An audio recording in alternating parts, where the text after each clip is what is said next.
Greetings to all and welcome back to my channel, that is Commerce Classes by Ronak Sharma. In the previous lecture, we have discussed about the process of accounting, and in today's lecture, we are going to discuss our next topic, that is basis of accounting. Basically, we are having two bases of accounting, that is first one is cash basis and the second one is accrual basis.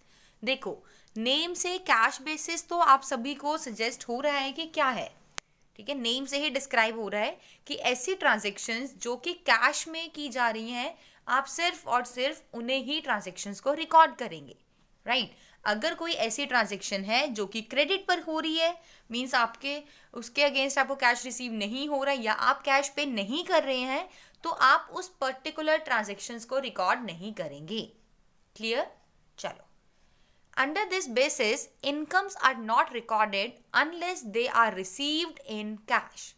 Similarly, expenses are recorded only when they are paid in cash. देखो, अगर आपको receive हो रही है कोई income cash में, only then आप उसे रिकॉर्ड कर लेंगे। सिमिलरली, अगर आप कोई एक्सपेंस पे कर रहे हैं कैश में, ओनली देन आप उसे रिकॉर्ड करेंगे, ठीक है। In other words, credit transactions are not recorded at all and are ignored till cash is actually received or paid for them.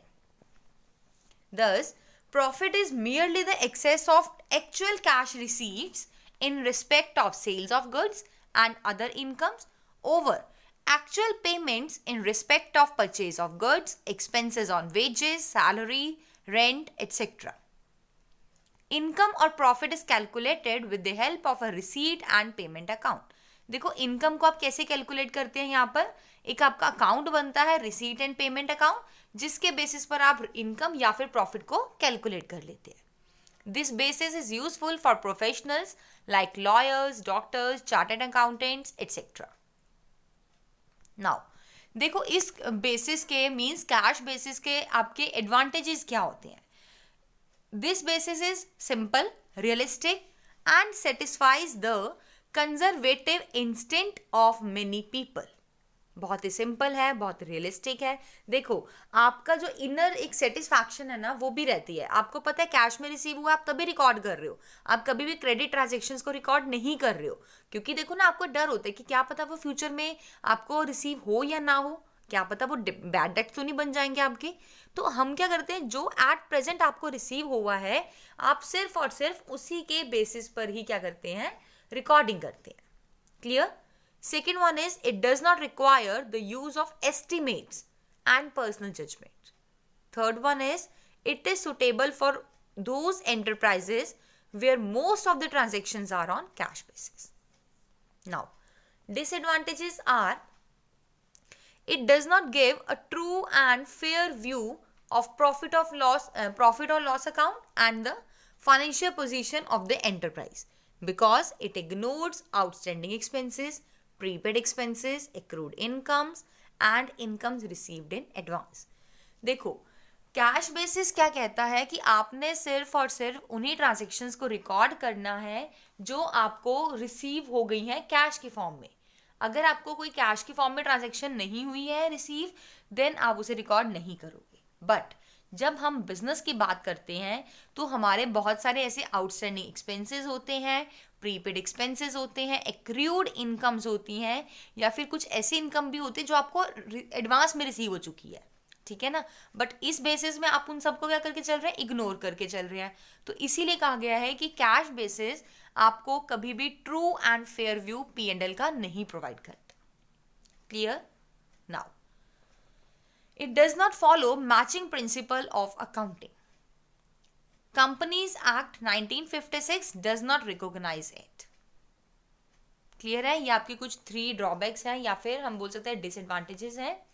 Now एक और भी है, जो फोर्थ है आपकी, there is a great manipulation of profits in cash basis of accounting because payment may either be delayed or made early and similarly incomes may be postponed or collected early.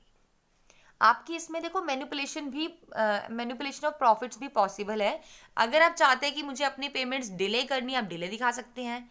ठीक है, dates को change करके। अगर आपको ये दिखाना है कि मुझे इनकम्स लेट मिली है, ठीक है, या कलेक्टेड जल्दी हुई है आपकी, तो आप वो भी चेक दिखा सकते हैं। Clear? Since capital and revenue items are not distinguished in cash basis, so there is no consistency in the profits of different years. Clear है? देखो आपने बहुत सिंपल सा है, आपने क्या याद रखना है कि कैश बेसिस ऐसा बेसिस है जिसके अंदर आप सिर्फ और सिर्फ उन्हीं ट्रांजेक्शन्स को रिकॉर्ड करेंगे, चाहे वो आपकी इनकम्स हैं चाहे वो एक्सपेंसेस हैं। अगर वो अक्कर हुए हैं आपके कैश में, only then you will record. If they are not occur in cash, if they are occur in credit, then these particular transactions will not be recorded in the books of accounts. Clear? चलो, अब second basis क्या है? Accrual basis. देखो accrual basis क्या कह रहा है? Obviously cash basis का ऑपोजिट ही होगा, ठीक है। क्या कहता है ये? Under this method incomes are recorded when they are earned और accrued, irrespective of the fact whether cash is received or not. देखो अगर आपको इनकम कोई एक्रू हुई है या अर्न हुई है, आप उसी टाइम उसे रिकॉर्ड कर लेंगे। आप ये नहीं सोचेंगे कि क्या आपको कैश रिसीव हुआ है या फिर नहीं हुआ। चाहे आपको कैश रिसीव हुआ है या फिर नहीं हुआ, अगर आपकी कोई इनकम अर्न हो गई है या एक्रू हो गई है, तो आप उसी टाइम उस पर्टिकुलर इनकम को रिकॉर्ड कर लेंगे। क्लियर? देखो एग्जाम्पल क्या है? Sales made on credit will be included in the total sales of the period. Similarly expenses are recorded when they are incurred or become due and when the cash is paid for them. For example, rent due to the landlord but not paid will be treated as expense for the period when it is due and not in the period when it is paid. देखो अगर आपका कोई खर्चा आ गया है, like अगर हम सबसे बेस्ट एग्जांपल देते हैं रेंट का। सपोज रेंट आप देते हैं नेक्स्ट किसी भी मंथ की फर्स्ट डेट को, आज आपकी फर्स्ट डेट स्टार्ट हो गई है, ठीक है, या फिर आप देते हैं 5 डेट को, तो 5 डेट को ड्यू हो गया, बट आपने अगर पे नहीं करा है, आप ये नहीं देखोगे कि मैं जब पे कर रही हूँ तभी एक्सपेंस ट्रीट होगा। नहीं, जिस दिन वो आपका एक्सपेंस ड्यू हो गया है, बन गया है, पे करने के लायबल हो चुका है, वो आपका वो एक्सपेंस तभी से ट्रीट होना स्टार्ट हो जाएगा। ठीक है, देखो एक बार और देख लेते हैं। Similarly expenses are recorded when they are incurred और become due and when the cash is paid for them. For example, rent due to the landlord but not paid will be treated as expense for the period when it is due and not in the period when it is paid. ठीक है, चलो अब इसके कुछ advantages हैं। First क्या है आपका? It discloses true profit and loss for a particular period and also depicts true financial position of the business at the end of the particular period. देखो इसमें आप क्या करते हैं? कैश प्लस एक्रूवल दोनों को ही आप लेकर चल रहे हैं, कैश और क्रेडिट ट्रांजेक्शन दोनों को ही इंक्लूड कर रहे हैं। That's why it disclose true profit and loss and the true financial position of the business. Second one is it follows the matching principle of accounting. Okay, and the third one is there is consistency in the computation of profits of different years in accrual basis because it makes a distinction between capital and revenue expenditure. Clear है? बहुत ही simple से देखो topics हैं आपके। and the disadvantages are it is not simple as cash basis of accounting. देखो cash basis में क्या है? जब आपको कैश रिसीव हुआ आपने सिंपली उसे रिकॉर्ड कर लेना है, बट एक्रूवल बेसिस उतना सिंपल नहीं है जितना कि कैश बेसिस है। Clear? Second disadvantages, it requires the use of estimation and personal judgements. इसमें क्या होता है? आपको एस्टिमेट्स भी लगाने पड़ते हैं, आपको पर्सनल जजमेंट्स को भी इंक्लूड करके चलना पड़ता है, जो कि आपके लिए मतलब एक तरह से बोल सकते हैं कि बेनिफिशियल नहीं होता। देखो पर्सनल जजमेंट्स आ जाएंगी मीन्स पार्शियलिटी हो रही है, ठीक है ना। अब आपको एस्टिमेट लगाना है, हो सकता है वो आपका एस्टिमेट ठीक भी हो सकता है वो आपका गलत भी हो, ठीक है। तो ये कुछ आपके डिसएडवांटेजेस हैं। देखो आज के लेक्चर में हमने बेसिकली क्या किया है? बेसिस ऑफ अकाउंटिंग, दो बेसिस है, cash basis and accrual basis.